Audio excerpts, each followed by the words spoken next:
Shalom Bapak Ibu Saudara yang dikasihi Tuhan kita Yesus Kristus. Kita berjumpa lagi dengan renungan kali ini terambil dari Mazmur 77 ayatnya yang ke-15. Demikian firman Tuhan. Di sana dikatakan, "Engkaulah Allah yang melakukan keajaiban, Engkaulah menyatakan kuasamu di antara bangsa-bangsa." Nah, menurut Kamus Bahasa Indonesia, Kamus Besar Bahasa Indonesia online, bahwa kata keajaiban itu adalah sesuatu yang ganjil, sesuatu yang aneh, tidak seperti biasanya. Nah, kali ini saya memberikan judul renungan ini, apakah masih ada mukjizat? Bapak Ibu Saudara yang dikasihi Tuhan kita Yesus Kristus, di sini saya akan berbagi atau bercerita tentang tokoh Alkitab, di mana ada 6 atau mungkin kurang lebih perempuan yang tidak memiliki keturunan atau mandul. Nah, di sini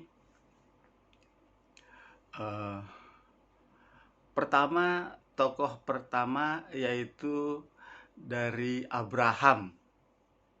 Abraham ini memiliki seorang istri yang bernama Sarai atau Sarah, ya.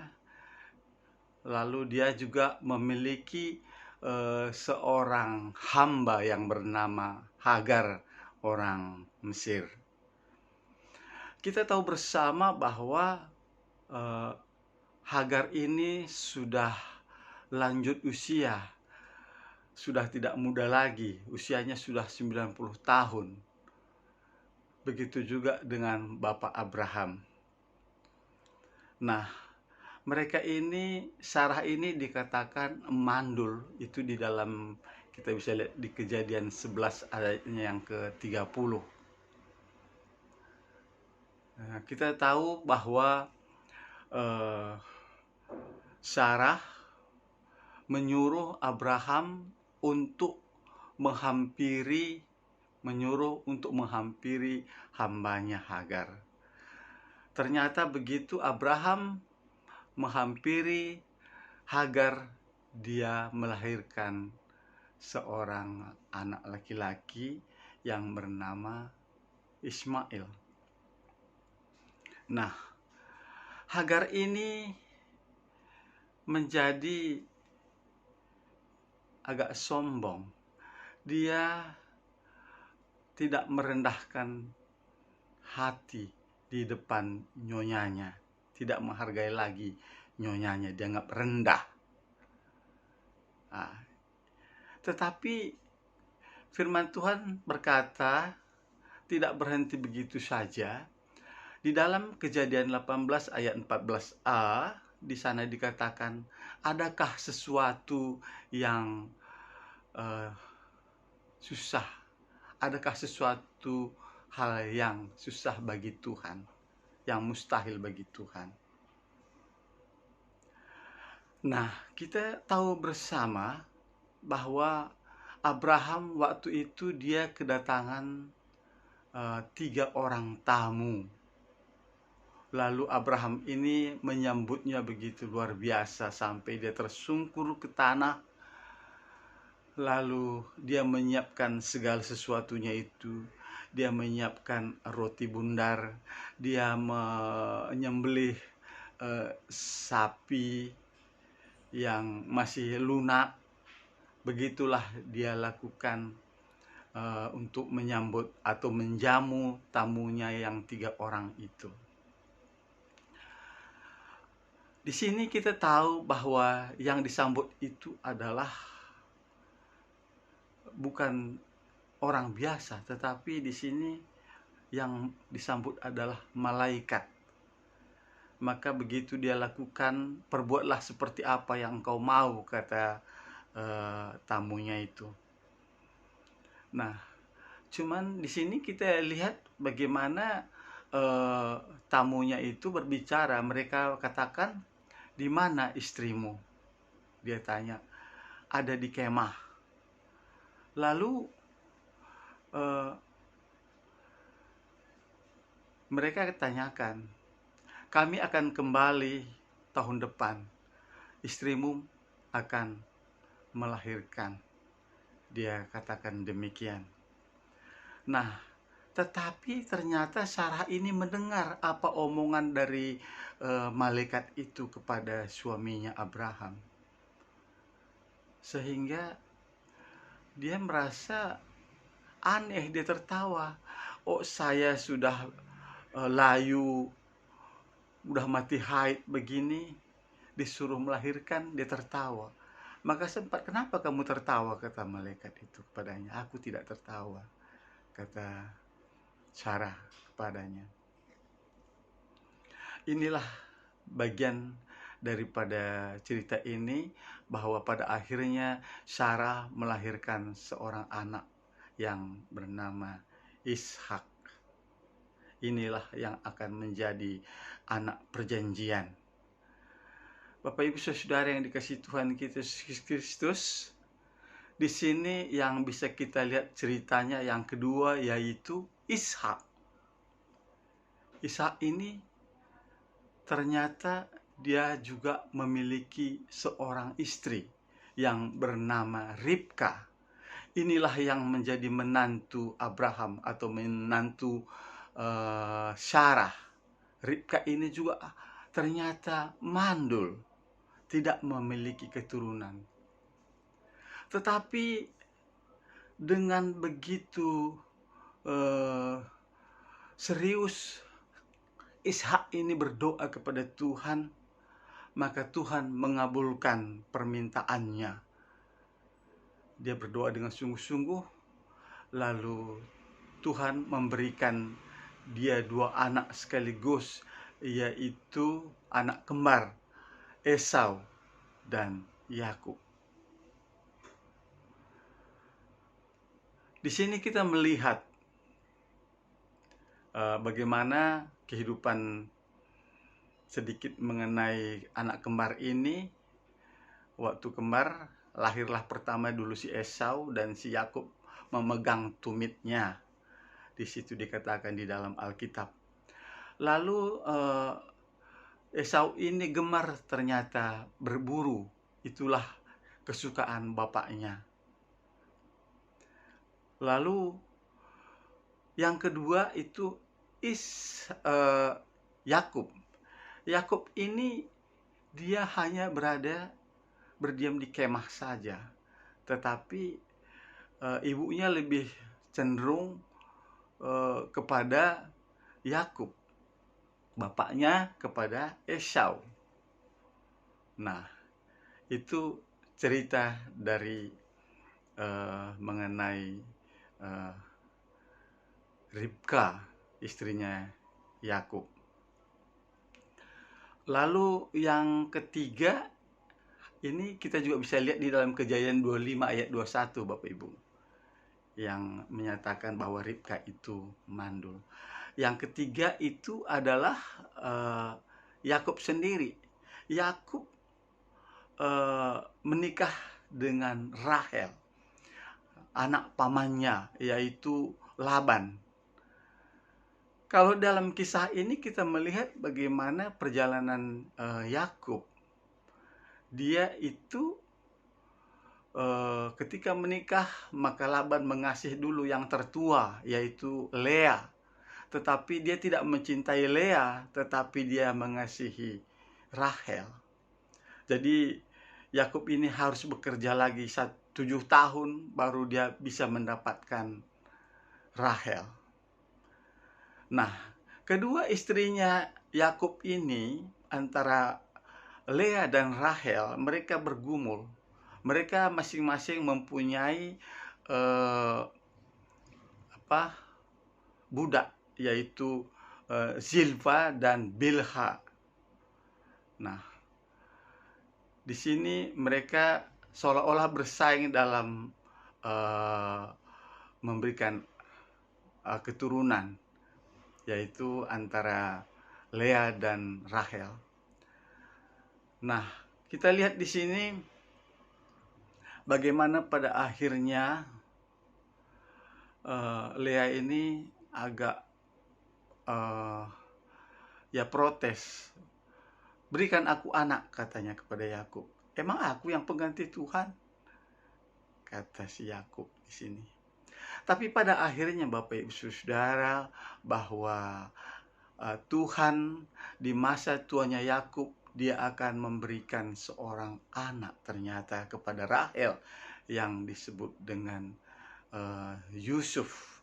Yusuf ini adalah anak kesayangannya Yakub, dan Yusuf ini juga panjang ceritanya bagaimana dia dimasukkan ke dalam lubang sumur, bagaimana dia dijual ke Mesir. Nah, ternyata di Mesir dia menjadi nomor 1 di Mesir bersama dengan Firaun. Ini kita juga bisa lihat di dalam Kejadian 29 ayat 31 Bapak Ibu, tentang Rahel yang mandul. Nah, lalu keempat itu adalah Elkana. Elkana juga memiliki 2 istri, yang satu di madu. Yang pertama itu adalah Hana. Yang kedua adalah Penina. Nah, Penina itu dia melahirkan anak, sedangkan Hana tidak, karena dia mandul. Nah, Penina ini selalu mengolok-olok si Hana ini. Dia begitu sedih ketika dia berdoa dengan komat kamit sampai Imam Eli mengatakan dia mabuk. Udahlah, lepaskanlah kemabukanmu itu, dia katakan sama Imam Eli. Aku tidak mabuk, Tuan. Aku sedang bersedih. Aku mau bernazar kepada Tuhan. Sekiranya Tuhan memberikan aku anak laki-laki, akan kupersembahkan kepada Tuhan seumur hidupnya. Pisau cukur tidak akan menyentuhnya, dia katakan demikian. Ini kita bisa lihat di dalam 1 Samuel 1 ayat 2 yang menyatakan bahwa Hana ini mandul. Yang kelima yaitu istrinya Manoah. Siapa Manoah? Memang tidak dikatakan, sayangnya tidak dikatakan namanya di dalam Alkitab. Tetapi dia adalah seorang istri yang mandul juga. Tetapi kita tahu bahwa dia memiliki atau melahirkan seorang anak yang namanya Simson. Simson ini ya kita tahu bahwa kekuatannya ada di rambutnya, yang istrinya bernama Delilah. Nah, itu cerita daripada istrinya Manoah yang tidak disebutkan namanya dalam Alkitab. Itu terdapat dalam Hakim-Hakim 13 ayat yang kedua. Lalu yang keenam itu yang terakhir ya menurut saya, yaitu Imam Zakaria. Bagaimana Imam Zakaria? Imam Zakaria yang beristrikan Elizabeth, saudaranya Maria, ibunya Tuhan Yesus. Nah, kita lihat di sana ketika Imam Zakaria sedang bertugas di Bait Allah, maka di samping kanannya itu ada malaikat Gabriel berkata bahwa istrimu akan melahirkan anak. Dia katakan doamu sudah terkabul dan istrimu akan melahirkan, kata malaikat Gabriel ini. Tetapi dia tidak percaya. Dia tidak percaya bahwa si Elizabeth akan mengandung. Itu kita bisa lihat karena kan Elizabeth ini dinyatakan mandul, itu bisa dilihat dalam Lukas 1 ayat 7. Nah, inilah beberapa uh, kisah tentang ya terutama Zakaria ini. Kita tahu bahwa dia dibuat Tuhan bisu, tidak bisa bicara, sehingga dia bersembunyi selama 5 bulan, tidak keluar rumah atau bagaimana. Tapi yang jelas pada akhirnya Tuhan juga mengabulkan seorang anak untuk Elizabeth, ya, yang bernama Yohanes. Nah, Yohanes ini kita kenal dengan sebutan Yohanes Pembaptis. Bapak Ibu Saudara yang dikasihi Tuhan kita Yesus Kristus, banyak orang berpikir bahwa mukjizat Tuhan itu hanya berlaku pada zaman dulu, tidak berlaku untuk kehidupan di masa sekarang. Tetapi faktanya adalah Tuhan masih melakukan mukjizat bila orang yang tidak mengalami mukjizat bukan karena Tuhan tidak sanggup melakukannya, tetapi karena orang itu yang tidak percaya kepada mukjizat.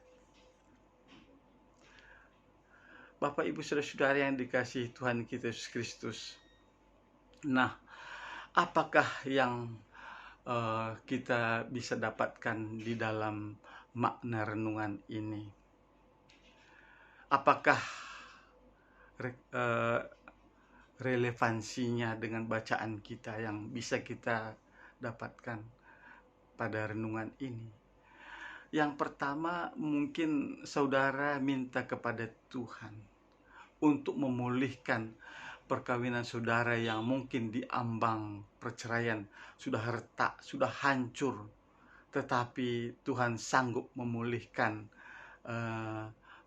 hubungan Bapak Ibu Saudara-saudara, atau mungkin mengubah sesuatu di dalam pekerjaan saudara, atau mungkin membawa kembali anak saudara yang terpengaruh dengan obat-obatan terlarang atau pergaulan bebas. Atau mungkin kita tahu bahwa masih ada namanya wabah corona. Kita bersyukur kalau misalnya Anda yang pada saat itu pernah terinfeksi virus corona dan saudara sembuh, itu adalah suatu mukjizat, itu adalah satu anugerah dari Tuhan, ya, menyembuhkan penyakit saudara.